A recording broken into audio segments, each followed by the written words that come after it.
Hey, how we doing, everybody? Zach Klein coming to you this week on the Inner Circle podcast from Indianapolis, Indiana. It is the 2026 NFL Combine.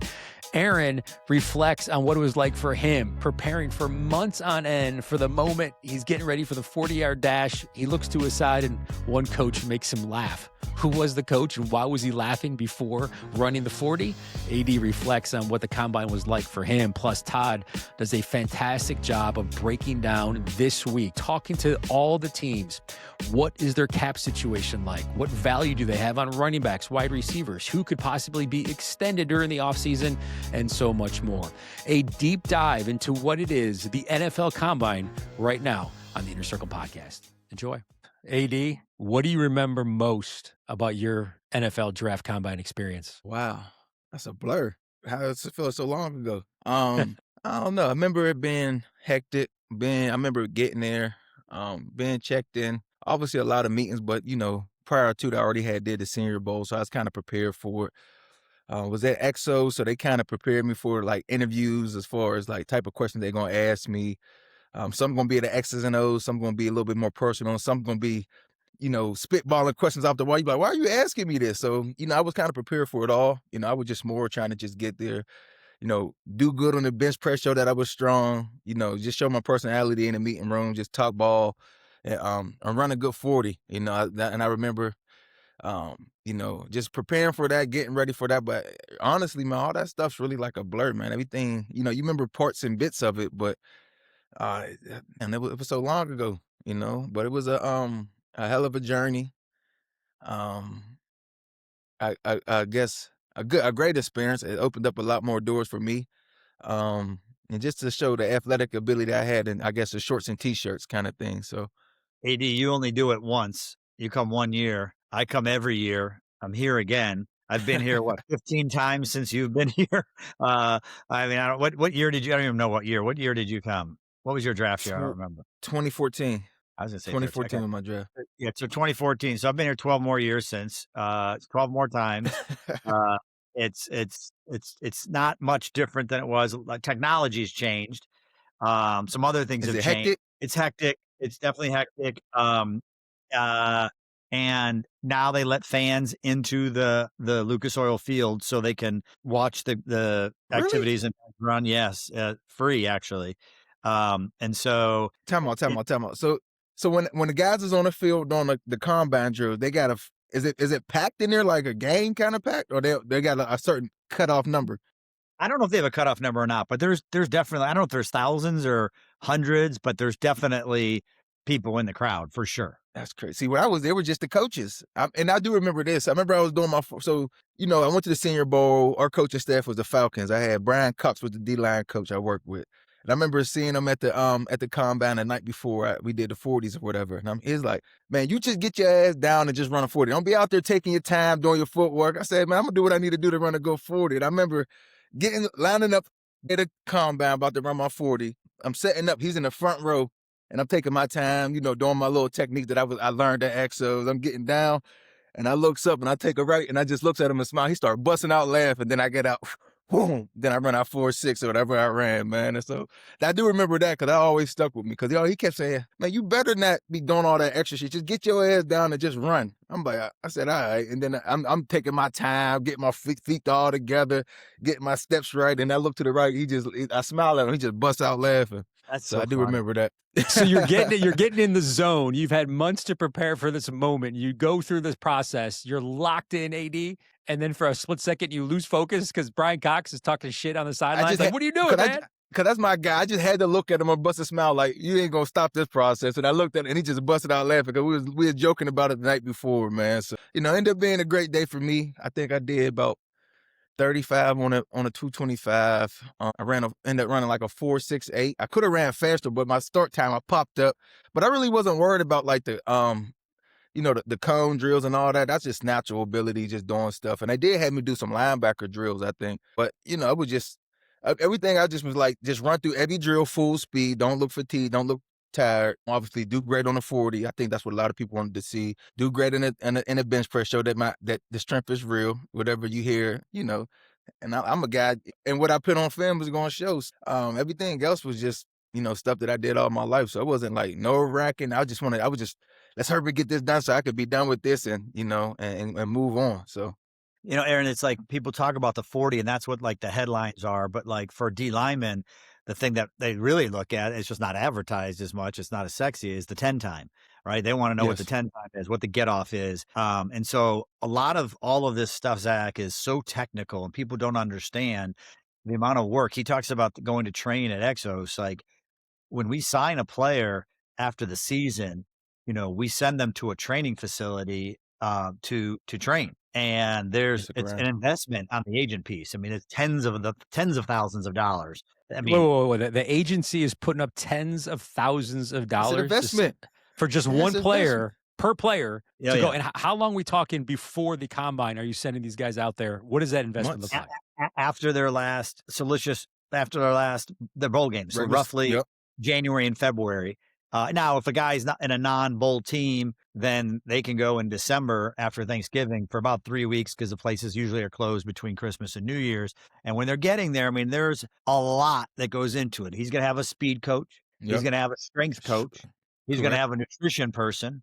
He's going to have an interview prep person. And he's going to have a position work person that works specifically on position work and all that. And so everything is so finely. Hold on. Don't forget you run Chuck Smith out there for a couple of weeks just to prepare for the Senior Bowl with some pass rush stuff too. That was the caviar on top though. You know what I mean? That was the position coach. You got to pay extra for him. He's got to have a rental car when he's out there. He's got to get around and he's got to have a place to stay, and he's not going to stay with somebody else. And he's not going to In-N-Out out in Arizona. He's going to eat, prepared hot meals, lunch, dinner, protein shakes, supplements. He's got to have massage. He's got to have treatments and all that type of stuff, yoga, whatever. Everything is very well planned and very well detailed. And it's all meant to peak at the end of February when they're here for the combine. And it's interesting because also Aaron said, like, I got to make sure I don't look fatigued. It's very easy to get fatigued because you're not training for football for 2 months. Correct. You're actually training for a 40. And I don't know, Aaron, if you were training for a 40, you may have run 2, maybe 3 40s, if that, the entire time you're there. You're there for your initial test. So they kind of get a baseline, and actually maybe only one other one at the end. Other than that, they do 10s and 20s and they're estimating what you're going to eat, but you're never at the training facility. They're never doing a full. Yeah, so 40. We only ran 240. So you kind of estimate, and then you run like your 10s and your 20s, and you kind of like, so you really don't know exactly what you're going. You kind of ideal until you run it there. That's why you get your phone after you run. You trying to figure out what everybody let you know. Hey, this was this. Hey, do this different because the coaches is watching and stuff. So everything was lined up. It was smooth, man, for me.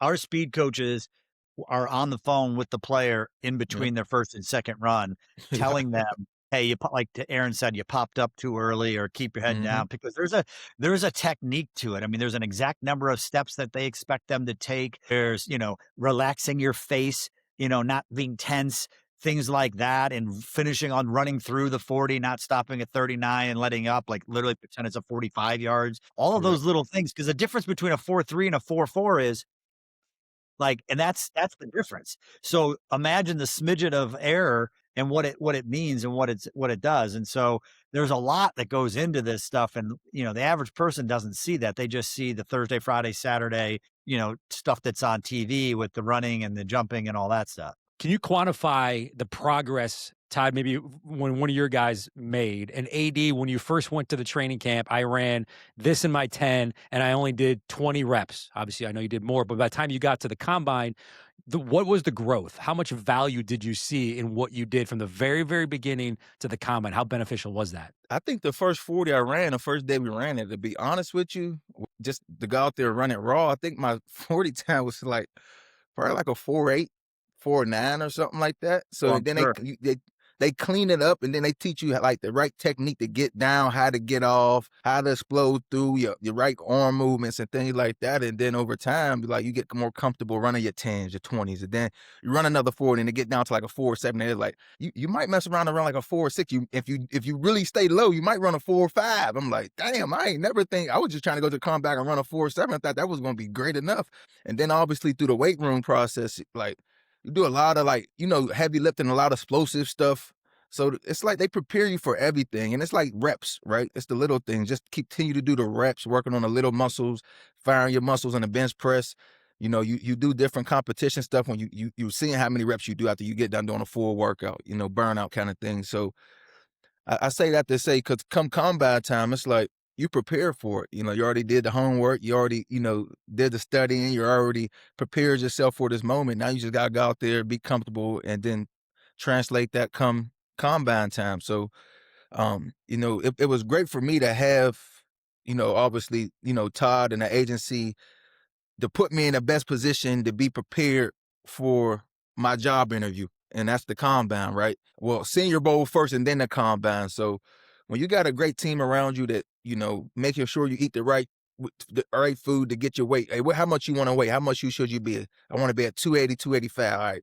This is how many meals you got to eat. This is what you got to eat every single day. Boom. That's it. I wasn't going to no extra partying on my days off. I was like strictly locked in training, right? Eating whatever they gave me, and I was going to eat that, right? Recovery process, whatever they had there for massages, for getting my body back right. I was doing it. From even, they brung even people in to, size us to get us a suit. You go out there and then you just, you do your job interview, you do the certain meetings, you go on some of the meeting rooms, and it's like, okay, you're a little nervous, because you see some of these guys on TV, you still a little wet behind their ears. And when you talk ball, that's easy. I can talk, or they pull up some film of you. What would you thinking when you did this? And you just talk through it. And then sometimes you go in the meeting room, they asking, something about the history. And I'm like, I don't know, man. I thought we were going to come here and talk some football, right? So every meeting is different, but you as long as you prepared, you be yourself, then you go out there and just, show out come combine time and the short and t-shirts, everything turned out the right way for you. That's it. It's a very, very, very detailed process. Aaron and training for the 40 and training for the 5, 10, 5 and 3 cone and the bench and all these different things. It's very specific, right? It's very detailed. And he's out there training for the 40, 5, 10, 5, 3 cone, all these different drills. And you got to think about the warm up. Every time he's out there, they're putting him through the drills but when he gets here, no coaches are allowed on the field. So now he's got to train and do his own warm up himself and give him a little card so he knows what to be doing, because it's the repetition and he needs to know, this is how I do my hamstrings and this is how I do this and this is how many minutes I have. And it's down to the second, kind of like, so he knows exactly what his warm up is, because you don't want to just go out there and randomly stretch or start running too much. And then all of a sudden you're a little winded for your 40. So everything is really specific when it comes to all that, and like the food, and like, he's talking about the food and what to eat and not to eat too much. That's another thing, because we want him at a certain weight. And if he's at the Senior Bowl, an undersized guy like Aaron was labeled, we want him weighing a certain thing at the Senior Bowl. You want that weight to be consistent or more at combine, and then consistent or more at the pro day, all 3 times, to show these teams he not only can put that weight on, he can keep that weight and or add weight over a long period of time, versus it being a one-off of, oh yeah, we put this weight on and then back for pro, combine, dropped another whatever, and then he can't hold it for pro day. Like, you're showing that he can do it over multiple months. And that's one thing that these teams also want to see, is if a guy needs to add weight or can he keep weight off, depending on, each guy's situation. But so much so that, when Aaron gets here, or when any player gets here, like, we're meeting them at the airport. When they come down the escalator in baggage claim, I mean, they got a backpack full of snacks ready for them, and a empty jug for water to hydrate them, because when they're here, it's this process is like, what, 4 days, and the 4th day you're supposed to go perform, but the other 3 days and 4 nights or whatever are miserable. They're up at 5 Yeah, a.m. it is. for a drug test. They're up. Their interviews don't end till 11 o'clock at night at a minimum. And we'll get into what happens at 11 o'clock at night. But then they're at the hospital doing x-rays and MRIs on every inch of their body. Now, if they've had a pre-existing injury, the teams will, when they show up for day 1, they'll be sent to the hospital to go get x-rays and MRIs on any injury they've had in the past. Like, I've missed a game, he's had a surgery in the past, like, that's a given. The next day, day 2, they have ortho exams. So they're going into, 4 or 5 different rooms with orthopedic doctors from different teams, and they'll put the arms out and push down and resist. And if they sense either a grimace in a guy's face, or the right arm is a little weaker than the left arm, they order more MRIs on the spot, even though he's never missed a game for it or whatever, and they send him to go get more stuff. And so a lot of that stuff happens too behind the scenes. So all these things are happening days leading up to, forget the months leading up to it, as well as when they're here. And then we'll get into, I know you want to ask me about what happens late at night. And we can talk about that too, but just a lot of detail and a lot of stuff that goes into all of this. It's pretty intense. Are they NFL doctors, Todd, to keep it impartial? Yeah, no, it's team doctors. Team doctors. Yeah, and medical matters because every team will grade guys different medically than another team. So certain guys have, more, I guess, a leniency on a grade. Like some guys might not, and a lot of that could be, like just like any of us who go to a regular doctor, right? You want a second opinion. Not all doctors agree on everything, right? So teams are wanting to know, is this guy a medical reject? Like he's off our board? Is this guy just downgraded? Meaning he's got an injury that is going to be something that is fine. We're just going to have to manage the shit out of it, Yeah, and exactly. he's going to have to miss practice. Or is he a guy who's going to be a guy who we're going to manage, but he's not even a second contract guy. He'll be fine for 3 or 4 years, but he's not going to be a second contract guy. Well, those situations hold different grades for different teams because you don't necessarily want to draft a guy super high if he's not a guy who medically can be a second contract guy, because you're trying to build through the draft. You want to have a guy that's going to be there for several years. So all of these different ways teams look at the medical, forget the running and jumping and interviews and position work and the history of their film, the freshman, sophomore, junior year, senior year, whatever it is. There's all this other piece that gets into it as well. So I want to clarify something. So you said they're team doctors. So AD, when you went in, are there 32, Todd, are 32 team doctors looking at AD? And is one doctor, a team doctor, hey, I want to look at his shoulder. And let's say they get something with the shoulder, then do they share that information with everybody else? Do they keep it internal? So you could have 32 team doctors for every single player looking at the guy? So when I forgot about that. I forgot that long process. I do remember I had a knee scope my junior year in college, right? And I missed one game. I tried to play that game, but so they wanted to check my knee, right? And I remember they will, they grab your knee, they moving it, they yanking on it. Then another doctor come, then another doctor want to get another doctor. I'm like, golly, I'm okay, but it's like multiple, making sure it's an investment, right? You want to make sure whoever you invest in your dollars and bring it to your team that they're able to be durable, able to play. So it is a lot. I forgot about that, Todd. See, it's you there every year. See, it's like it's fresh in your mind, but I hear the guys talk about like their knee, like it wasn't bothering them, but by the time the damn doctors got done pulling and pushing on it, because they use like they trying to move your joints and like making sure that it's sturdy, but it's like they using some force with it, and then they like you have 3 doctors come, and then another doctor just want to do another check on it, like, hey, and then they pulling on it doing something different, So it is a long process. All these doctors, they have a job, right? And their job is to report back to their team. So they want to make sure they get their hands on a guy because they trust themselves to know whether they think the stability of X, Y, and Z is good or not. So, I mean, yeah. And then they look at all these x-rays and MRIs and they get these grades. And so like in a, I don't know, let's say 3 weeks or so in a month, like I'm calling teams trying to get the medicals back on my guys, because what I don't want to have happen is if you don't have the relationships, or you don't have the knowledge, or you don't have the intel, and you don't know that your guy is a medical reject or he's off the boards, it's going to be a really lousy draft weekend because your guy's expected to go here and then he either doesn't go or he drops significantly. If you're not aware that there was a medical issue and you don't prepare and manage expectations for the player and their family, that's a problem.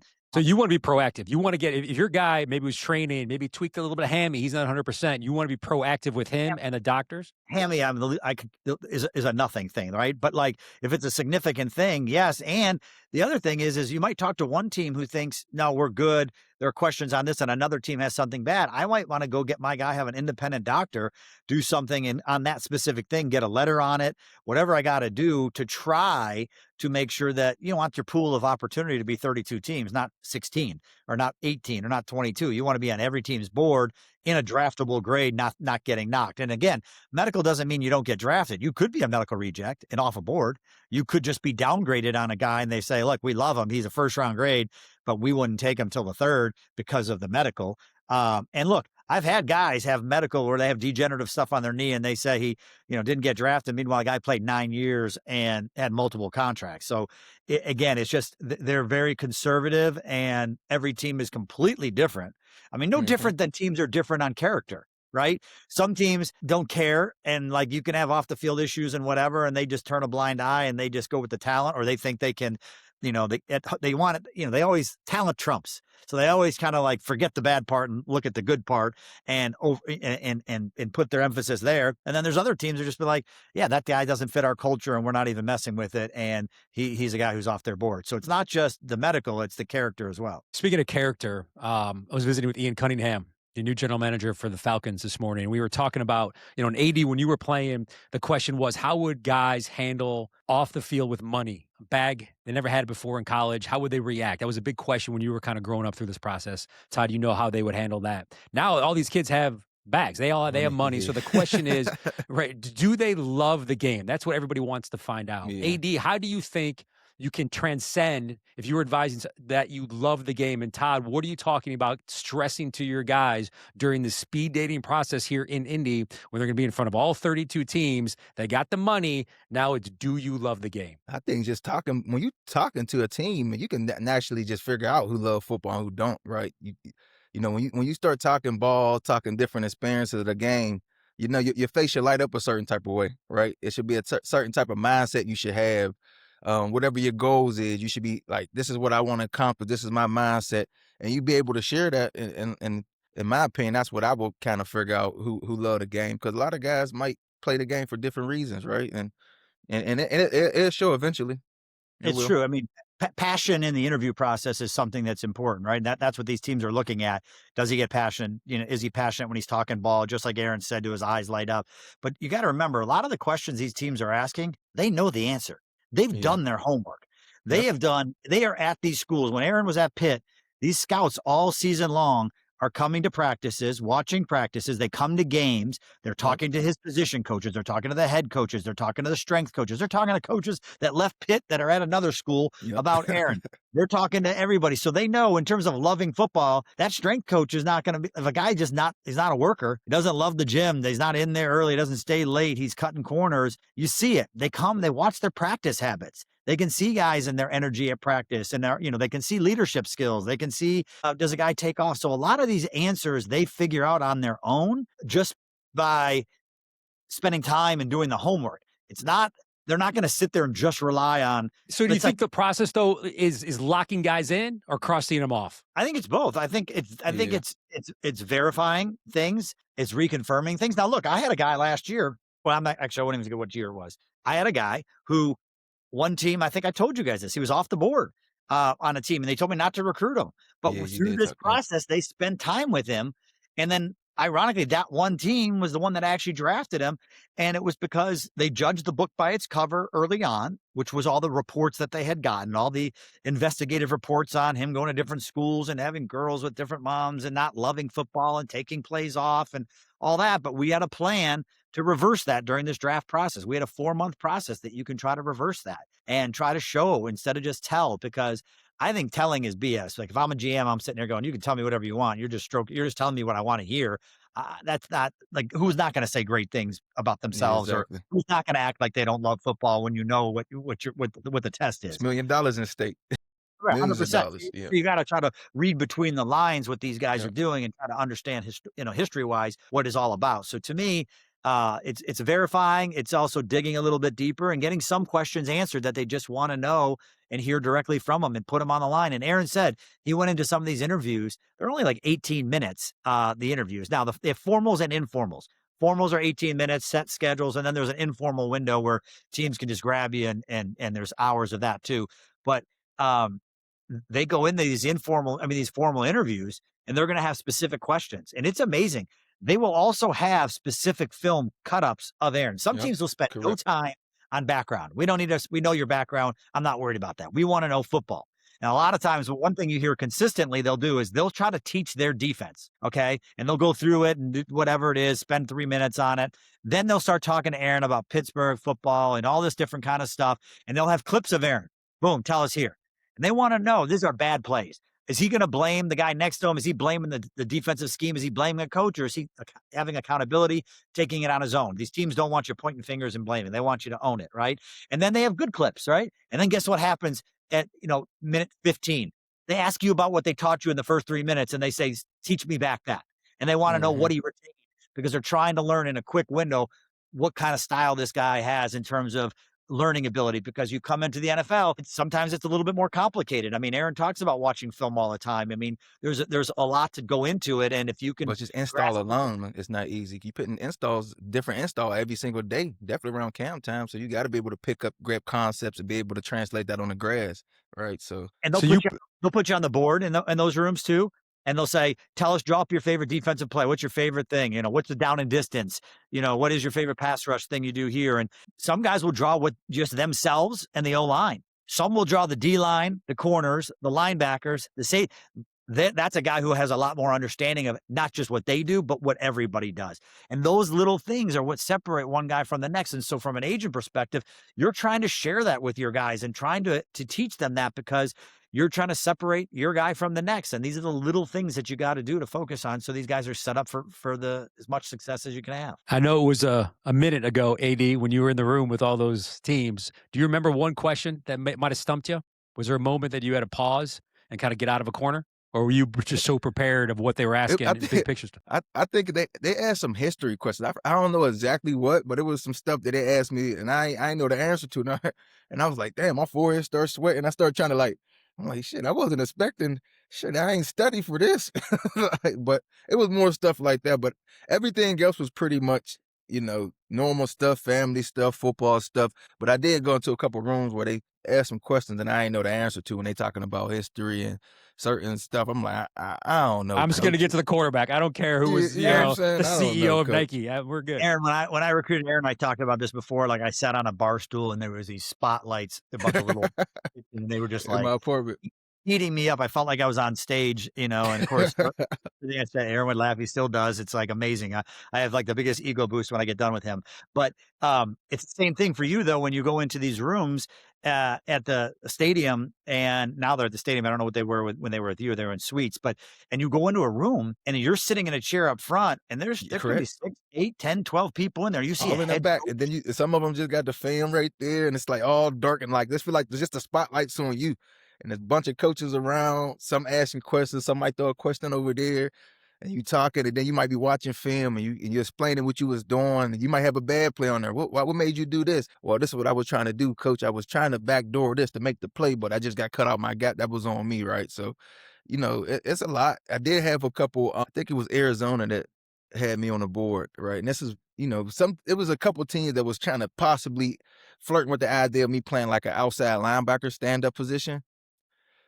Which I'm like, that's not what I do. I could do it because I'm an athlete, right? But, and then we go on the board, we talking X's and O's, or he draw up, what Todd was saying, he draw up a defense, boom, boom, he explained it to me, he erased the board, and the marker out to me, then you got to just redo it. I'm like, all right, shit, all right, boom. Okay, so what you got to do here? All right, so if you got to drop out, who you covering? You covering one or two? And so it's like a whole process. So they want to see how fast you can pick up concepts, how fast you can pick up, install, and then translate it right back to them like that. Because in the NFL, during camp, there's different installs every single day. So you learn one, as soon as you get it on the board, boom. An hour later, you on the grass walking through it, and then an hour after that, 2 hours later, you on the grass and you going full speeds. To be able to pick up the playbook is like, you got to be able to, grab the playbook and be able to translate it fast, because if not, you're going to get left behind because it's a different install. It's something new every day. And then you might think you understand something. We might change up maybe the D quarter might, I ain't like how I looked on at practice that day. So we're going to tweak this. So it's a lot of moving pieces to it that, you don't understand and see, but. They also have, people don't understand this, Aaron, not only do you have coaches and coordinators and GMs in that room listening to your interviews and all that stuff, some teams will put a team psychologist in there too. And when the player leaves, they'll talk about, and they'll ask the psychologist, was he being honest? Especially if they were asking sort of character issue questions. Mm-hmm. Was he being truthful? Was he being, sincere and genuine? And these team psychologists or whatever give their assessment and opinion just from body language, just from eye contact. This is, Aaron said it earlier. They're trying to protect their investment, right? These guys' jobs are on the line. They're going to be paying a bunch of money. Like a big investment to a regular person is to go buy a car, to buy a house, right? You don't just look at the house on the outside and go, I like how it looks. No, you get an inspector who comes in and checks every damn thing there is, and you're looking at everything, and you want to make sure it's fixed before you get it because you don't want to buy a dud, right? Well, it's the same kind of thing. They don't want to buy a dud, and you're buying a human being here, which is hard because that's why there's no recipe with the draft, right? Because they got them right, they get them wrong. You just don't know, because does their game translate from college to the pros? Does their, Correct. do they get a bunch of money and they shut it down, or do they Mm-hmm. get a bunch of money and that just gets them even going more because they want more money? Do they play with a chip on their shoulder? What's their off the field life at home? How's that going to affect their work life at the facility? Are they going to be a guy who comes in early, stays late? How is he going to play? What's his injury history? What's his health? What's his Yep. ability to learn? They got to look at all of this type of stuff. And so they're going to kick the tires and go deep on this stuff before they go select a guy, because they want to at least give themselves out of the gate the best chance in their view of having a guy be successful, because their It's a job's on the business. line. It's a Anytime you see a business. GM getting fired or a head coach, they talk about, well, they drafted this guy and this was a mistake. They paid this guy all this money, all the mistakes, right? And so they want to try to eliminate as much as that as they can. And so these teams, I call it analysis paralysis. They For overanalyze, sure. but Everything. I get why. And they're trying to figure out what works. When it comes to the moment, AD, you're there in front of an empty stadium that holds 70,000 people. It's silent. There's maybe 100 people in there at the time because they weren't allowed fans in there. You've worked so hard for this moment. You saw this moment on TV growing up as a kid, Yep. and now you're there. Forget the Brian Cox thing, but did you get nervous at all? Was it did the process slow down in your head that you worked so hard for this moment? Now the spotlight, the attention's on you for 4 or 5 seconds to define, in many people's eyes, what Aaron Donald's all about? So you prepare, but nerves is normal. You're going to have nerves. You're going to have them butterflies because you want to perform. You want to do good, right? You want to, just like when I played football, I was nervous before every game until you get that first play out and you're like, I'm good, right? It's just, you got to get the jitters out. So you're going to be nervous. You got to think, you got GMs in the stands. Uchi, you might look and see a coach that you grew up watching. It's like, what the? All right, let's lock in. It's just we in shorts and t-shirt. You just out here doing cone drills. Ain't no one-on-ones, ain't no helmet and shoulder. It's just football drills, right? So once you get that out your system, I was more nervous for the 40-yard dash than anything. I wanted to see what I was going to run. I really didn't know what I was going to run. So once I got the first one under my belt and I got my text and kind of got around the 40 time I was at, I'm like, okay, we good. I kind of surpassed my mindset thinking 4.7. I think I was running 4.6 world already. So I'm like, all right, we good. Like, so once you get that out and then you just out there, you with other guys, you joking around with other guys, you kind of get comfortable, you kind of block everything out that's around you, just like playing football. Then you just in the moment of just doing whatever you got to do, the cone drill, right? Locked in, finishing every drill, laughing, fist pumping with the guy because you killing it, you feeling good, so you in your element now. So I started off with the butterflies for sure. It's a big stage, a big opportunity, right? And then went for me was, obviously I felt like I was a first round draft pick, but it was still conversations like, maybe he'd be a early second round guy. Then you What run a a joke. 4.6. What a Then you run a joke. 4.6, and they're like, okay, maybe this guy can probably go in the first round. So you do what you got to do, and you just keep, I guess checking off all the boxes. They want to see what you can do. That's it, and then everything play out for itself. So here they are. We've talked about this maybe on a previous episode, Todd. But I went out to dinner with you one year. We were hanging out, and you're like, "I got to go." I'm like, "Dude, it's 10:30. Where are you going?" He's like, "I got to see Jahmyr Gibbs." I'm like, "What could Jahmyr Gibbs possibly do at 10:30 at night?" And there you are here in one of the hotels working with him and a trainer on those first 1 or 2 steps. And then what happened with Gibbs in the combine when he ran the 40? Well, time out. When you say working with, I want to make sure I'm clear. I am not doing anything with the 40. Just you were support. You were there rooting him out. I was there for support, and I was there to keep his weight up, having to order food late at night to make sure because he had gone all day. That water. Don't water. They had that gallon with you. Oh, carry the water and, drink that water early on before you weigh in. And then obviously you pee it out later so you can run lighter. So everyone does those types of tricks. But what happens is the players are pretty much, they stay at a hotel. It's locked down. No one can get in there but players and NFL personnel. And they have police there and the whole thing. But there's a hotel. Downtown Indianapolis is like all hotels connected by a convention center. So once you've come enough, you realize that you never have to go out. I never go outside. I cut through everywhere because it's so cold. I always cut through to get to every hotel. But I get back to the hotel. We always have a place set up, right, like a minute and a half, 2-minute walk from the player hotel, where it's like a ballroom set up with massage people and all the PT people and a bench, and then our 40 coaches there to work on the speed and get them going and get, they might get some cupping, they might get some needling, they might get some stretching, but they get in a light sweat because you got to realize they taper down before they come here. And so they're not doing much the week before, and then they get here, and then for 4 days or so, they're not doing anything in terms of movement type stuff. So we need them to continue to do the movement stuff because the last day they're here is the biggest movement day of their life. And so at 11 o'clock is when they break for interviews. And I had to actually do it last night. Although I will say now that as the years go on, I get more tired out of like 11 o'clock. I don't know if I'm going to make it. But they get over there and you're just there for moral support. First, you're going to hear about all their interviews and how they did, and you're sharing feedback because if you're a good agent, you know their schedule, you know what teams they met with, and you have good relationships with GMs who will give you feedback on how they did on their interviews. If you're a really good agent, you're getting real-time feedback and after maybe 1 or 2 interviews, and then you're sharing that on the 2-minute walk that he has to the next interview. So if he made a mistake, he doesn't carry that same mistake in the next 10 interviews, and then you can't do anything about it, but you're rectifying that right away. But I'm there at night, yes, watching him get his light sweat in and working on his 40 starts, and, getting some food and getting work done. And then ideally, he gets over there around 11:15, 11:20. And ideally you're getting him out of there around 12:30 or so, 12:45 to go back to his hotel to go to sleep. And then I'm walking back, or taking an Uber back or whatever to my hotel to go to bed. And hopefully sneaking by the lobby bar that's packed with hundreds of scouts. And Everybody wanting a little of your time. But is he one of those stories that you tell? Because he was projected, I'm reading right now, late first round, maybe a second round pick. He runs a 4.36 and goes 12th overall.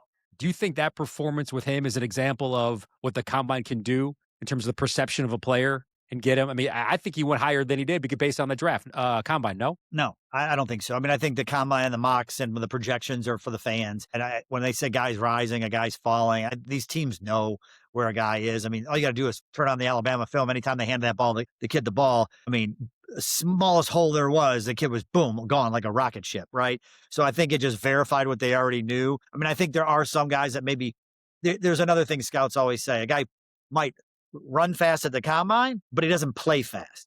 Correct. And so there's 2 different things. Are you an underwear Olympics sort of guy who's just going to run and jump well, but when you play, you're not playing fast because your instincts aren't good, your IQ on the field isn't right, and so that matters in how they look at things. I think a guy like Jahmyr Gibbs confirmed what they already knew. I mean, no different than Aaron Donald. Everybody confirmed what they already knew. I think it does build some media hype and that type of stuff, which is great from the branding and the marketing and the trading card deals and the shoe deals, wanting to get these guys, and that always helps. And look, to a degree, sure, PR is always a big thing when a guy gets drafted. If the media was hyping it and Detroit drafts Jahmyr Gibbs, they're going to be more jazzed up about it because the media has been hyping the guy up.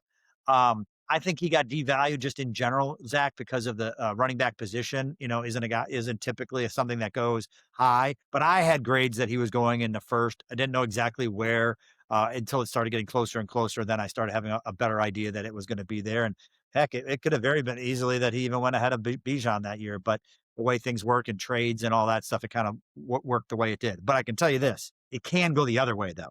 If you come here and you're a guy who is a corner and you go and run a 4.65 and you were a projected 1 coming in, I can assure you, you're not going in the first round because that time will kill you. And so you have to be smart as an agent also strategically of running your guys, not running your guys, and all that type of stuff. So is that just because you had 2 months to get ready for it and you kind of failed on the biggest stage? Because if you were projected, as you said, a first round pick, AD, and all of a sudden you had 1 bad day, well, what about the film? Because AD, it seems like you are always a film guy. This is what I did. I could care less that I run or I bench. Look at the freaking tape. That's why I represent. These drills are set up to expose a player. The position drills are set up to see, does he have tight hips in terms of his rotation? That's what they want to say. How athletic you is, how you move, how you redirect, how you flip your hips, how you get in and out of your break. All that they want to see your athletic ability now. That's what you get to see in shorts and t-shirt now. They want to see, does it match up to the film? And correct. And they might see a guy who's a projected first round corner because he's, physical and whatever, but they do have speed questions on the guy, right? And then he comes here and he it's not about that he didn't prepare. He just might not be a fast guy. Doesn't mean he's not going to have success in the league. He just might not be. But some teams are going to be scared off by that, because when you look at who they're guarding and they're running 4.3s and 4.4s, and you got a guy who's running 4.6, yeah. one little hesitation, that guy's that you only need this. Ain't no press coverage. Ain't no press coverage. You're going to get back, and you ain't catching that guy. You back off 10 yards. Exactly right. So those things, that's where they are kind of verifying things. And so I don't know that necessarily a guy goes up or down or whatever, but I don't think it helps them. I think the guy can go down if their grade is not, I'm sorry, their times don't match to what it should be. Now, if a guy benches a certain amount versus not, I mean, I don't know how that's going to, I don't think a GM sitting there on draft day going, oh, his bench is 19. This guy's is 21. Let's take him. I don't think that's going to be it. But hey, did you know that the Rams had an inkling of drafting you? Did you meet with them during the process? Did you have any idea that you were kind of their guy when you were going through the process? So I only met with 2 teams after the combine and everything. I didn't have no extra workouts. I didn't have to do none of that. I just had the combine and my pro day. But I did meet with the St. Louis Rams. I did go there, met with Coach Wolf, and he did tell me this is before, the Rams St. Louis Rams wasn't good, so I didn't really know much about them. And then I started to do my little homework. I'm like, this D-line's already, they loaded on D-line. Robert Quinn, Chris Long, Michael Brock, all these first-round picks. But Mike Wolf did tell me, he was like, if you there at 13, we're getting you. I'm like, he's just talking. I remember he bust open.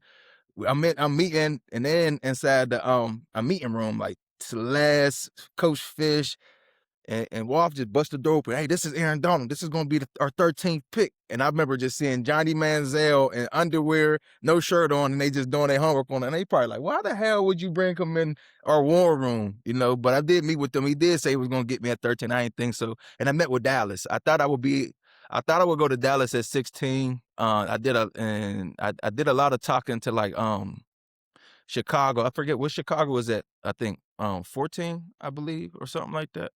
But I don't know. But I did. They did tell me that if I was at 13, it was going to get me. I didn't think so. I thought I was going to be more of a later first round pick. So I thought I would go to Dallas at 16. I did think that, but everything played out how it was supposed to play out. I thought I'd go to Detroit too at 10. I know that was a possibility. I know Chicago was a possibility. I know St. Louis Rams was a possibility. I knew Dallas was a possibility. You just never know. It's just all about all the stuff you're hearing, right, through media and TV. He gonna go here. This would be a great fit for him. So you kind of like trying to put everything together. Like, where is it gonna be? So you just don't know until you know, right? So, Todd, do you remember, like, you deal with a million people? My process, right? Do you remember even talking to any team that was like, if we want this guy or anything like that, or they never told you nothing like that? If you remember at all. They don't know. What I do remember is having repeated conversations about your being undersized. Yeah. And it used to drive me crazy because I'm What like, were they saying though? I want to know what were they saying? I don't remember specifics, but I had it before you with a guy with Ernie Sims who was undersized. And I remember Ernie Sims is a really undersized linebacker out of Florida State. And I think he ended up going like 10 or whatever. But I remember Ernie saying, really? He goes, I put my cleats on. I'm the same size as I need to be, and I'll knock your head off kind of thing. And it's like, I remember like talking to teams repeatedly. Again, they don't really want to hear what I have to say or care what I say because I'm biased, obviously. So I just remember that argument and that consistent media coverage about an undersized guy. Oh, but he's so talented at Pitt and his production is so high. Yeah. And it used to I remember it used to frustrate me. I can't remember specifically any good or bad or indifferent or whatever it was, but I'm well, you said you're talking to teams, but what's your week look like? I mean, how many of the 32 teams are you talking? What are those conversations about? Is it about current guys, future guys? I know your schedule's loaded, but educate the audience, Todd, on what the combine looks for somebody who's not participating in any of the drills. It's a lot of meetings with a lot of teams. And we've got NFL free agency starts not next week after the combine, but the following week free agency starts. So what you're talking to teams and meeting with teams about are, for the most part, free agency. Your current players, you might have a guy on their roster. You might be talking about doing an extension with that guy. They might be trying to do a pay cut. They might be talking about telling you that they might be cutting your guy. We're talking about what things they're interested in, what needs, what positions they're going to be looking at in free agency. Are they going to be active players in free agency? You do talk a little bit about your draft guys. A lot of what you're going to get is they'll give you some feedback, they'll give you some grades, but generally you get a lot of good feedback in terms of, oh, you know what, I interviewed him last night. He did a really good job, or he did this, and so you're able to get some more feedback on your guys that you can share with your rookies. And everyone talks about tampering and stuff, and technically it's illegal for any team meeting that you're having a meeting. If I'm meeting with the Bears, it's illegal for them to be talking to me about my guy that's under contract on the Giants. That's illegal for them to do. Does it go on? Yeah, probably. I would assume it does. I'm not going to get into whether it does or doesn't, but the reality is it's not supposed to go on. But there's a lot of moving and shaking and a lot of information and a lot of misinformation that's going out during this time. You could also find out about a guy like, a team might be looking to move on from your guy or trying to trade your guy. And then you're using this time to try to gauge his market.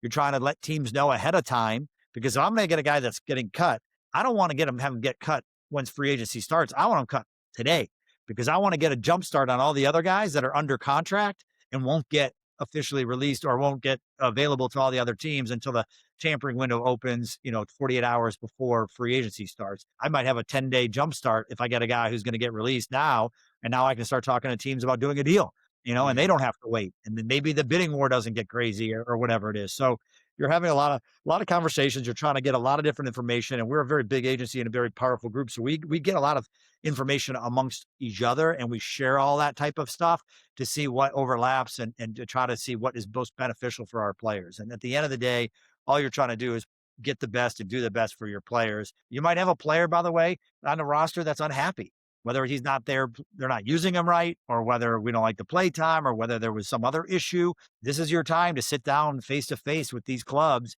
and have those conversations about your guys and be able to share back with your guys. So you're doing a lot of digging and a lot of work to make sure that everything you need to accomplish is. I come in with a list of goals, and I want to leave the week, having them all my questions answered and goals reached. I know that the Falcons worked something out with Kirk Cousins, so they spread some cap money over 2 years, and I asked somebody, why did they do that? And it's because they were going to let the agent know that they were going to release him, and they made that public.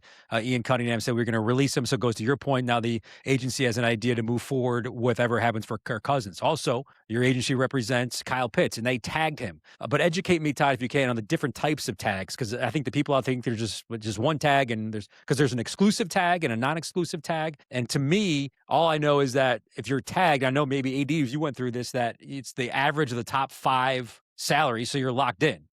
But it's just 1 year? Yeah, it's just the franchise tag. The other tag, forgetting exclusive and non-exclusive, but there's a franchise tag, and then there's also a transition tag. And one is the top 5 highest paid average at the position. The other one is top 10. And it gives someone a chance to, the transition one, he can go out there and potentially get another opportunity from somewhere else. Franchise tag, you're stuck where you are, but basically it's really a placeholder. Okay. Because when a guy, so to use your example, if they're tagging Kyle Pitts, they put the tag on by the deadline. So now instead of him being a free agent here, March, 15th or whatever the date is, his rights are held by the Falcons. He will either he has a chance to get a long-term deal done between now when he gets tagged and July 15th at 4 p.m. Eastern time. So he can get a deal done all offseason. However, if they do not come to an agreement on a long-term deal, then he has to play under that 1-year number for the year. And people are like, oh, well, he's top 5 highest paid. Like, that's a great number. If you're good enough to get tagged, you want a long-term deal. Because if you have a long-term deal, you have multiple years that are going to be locked in and guaranteed. If you're a tagged guy and you only get that 1 year, sure, that 1 year salary is a big number for whatever that position is. But if you have a down year or you get hurt, your next year isn't going to look real good. And now you didn't get that multiple years of, getting your long-term deal stuck and locked in. So the other thing but most of the time when they tagging somebody, is it like a prove yourself again type of tag when they tagging somebody? Like, you got to prove that you want this big contract. Why we should pay you this big contract? Show us this year. They could do it that way. They could, they're supposed to have a good faith negotiation, and the tag it's supposed to be a resort of the team to be able to keep them instead of losing them. And versus, you know what? We don't know if we love the guy or don't love the guy. He needs to prove us. We'll tag him. Do teams do that? Maybe. then let's give him another year and see what he is in our system. And if he behaves, if he's a good guy, bad guy, whatever it Yeah. is, if he's a good player, bad guy, if he recovered from the injury the way we think he is, if he's going to, whatever it is, buy into the new system, and if there's a new coach, who knows what it is. It gives the team another thing. But ideally, they're going to work out a long-term deal. Now, the negative for the team side is it's a big number. And if you were to do a long-term deal, to your point earlier on spreading money out, if you're, let's just use the number $20 million. If you're $20 million number for a tag, 20 million, 100% counts against the cap in that year. So you're eating $20 million out of your cap space in that year. If you gave a guy a long-term deal, and let's just say again, you can give him 40 million guaranteed. And let's just say it was a 5-year deal. That 40 million signing bonus, let's say the minimum salary was year one. So let's just pretend for even math, it's $1 million and your signing bonus was 40 million. You could divide that 40 for cap purposes, prorate it over the 5 years. 40 divided by 5 is 8, counts against the cap in that current year, plus the 1 million of the salary. Now you're at 9 million. So I just gave a guy a long-term deal. And instead of getting 20 million against my cap, I'm at 9. Right. I just saved 11 million in cap dollars. So that's why the long-term deal is better for the team side as well. I mean, they can obviously absorb it if they had to, but if they were able to work out a long-term deal, it frees up dollars for them, which allows them to go fill other needs and voids that they might want to go do in free agency or spend more money to extend their existing guys or whatever it may be. So that's kind of how it works, but you don't really see a transition tag often. It's more the franchise tag. And that's kind of how that works in a nutshell without getting too. Yeah, no, it's fascinating because when you're having these conversations, are you kind of getting a pulse, Todd, of what the market could be? Where you'll say you go with the Baltimore Ravens and they say, hey, the running back market is, 8 to 12 million.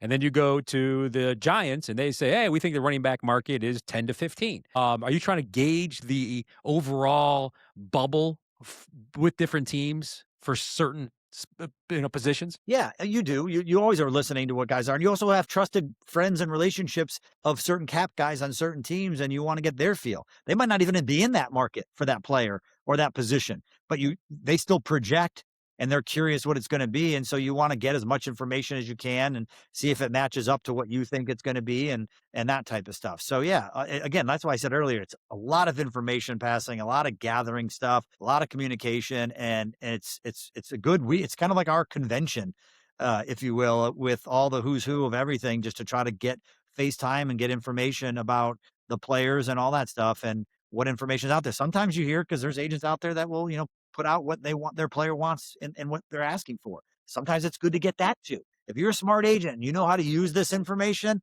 which I do, and I use the shit out of this information, and it's extremely helpful to benefit my guys. You just got to know how to work. What was your first year at the combine? I'm 2000 or 2001. So you've been here almost a quarter century coming to Indy. You don't have to say sorry. That. Yeah, we're old, brother. We're old. I'm curious. How has it changed? Like, what is the biggest change? What year one with Todd France when you were an agent? Were you going to having the same conversations as that access to the team's grown as you've grown? What has this process been like from the outside? Well, yeah. In the beginning, I don't know that I knew what I was really doing. I didn't have the relationships that I've had with the guys. Right. I've been doing so many deals over so many years with these guys. We've had, all sorts of things go down. We've dealt with each other. We've done, together, right? We've dealt with guys where we've, cheered, where guys done well for them, big contracts. We've dealt with guys that got hurt. We've dealt with off the field, like so many different nuances with all these teams over all this time. So we've done it a lot, and we've all grown older in this business together. So it's a lot different from that perspective. I feel a lot more comfortable. I have zero worries or anything when you're going into a meeting. Back then, I didn't know what to do. I didn't know how to take it, and so you learn a lot. And I've learned a lot every year, and I still learn every time I go into meetings. And you pick their brain and you ask them questions, and it's definitely different from the beginning to now. It's kind of like when I went to the Senior Bowl and I literally had to fake conversations because I literally didn't know anybody. And now I go and you got can't skin walk in the game now. Respect factor. Everybody want to talk to you now. Yeah. Hey, AD, what's funny? I was walking through the hallways here, kind of wearing like the hoodie and the vest, kind of like the Todd France look, and I had a bunch of like NFL guys kind of walk away. Hey, what's up, Todd? No, that's not Todd. They thought I was looking at Todd. So Zach, what's the combine week look like for you? You out Yeah, there? so What we you had doing? What you like? How you it's maneuvering crazy, around? man. You know, you have access to every single head coach and every single GM on the first Tuesday of the week, and then you have all the players, and they're coming in over 300 guys. AD, they'll be at a podium. You have the quarter. Mm-hmm. It's by position group, so you know you got the quarterbacks one day, as you know, the running backs, Yeah. etc.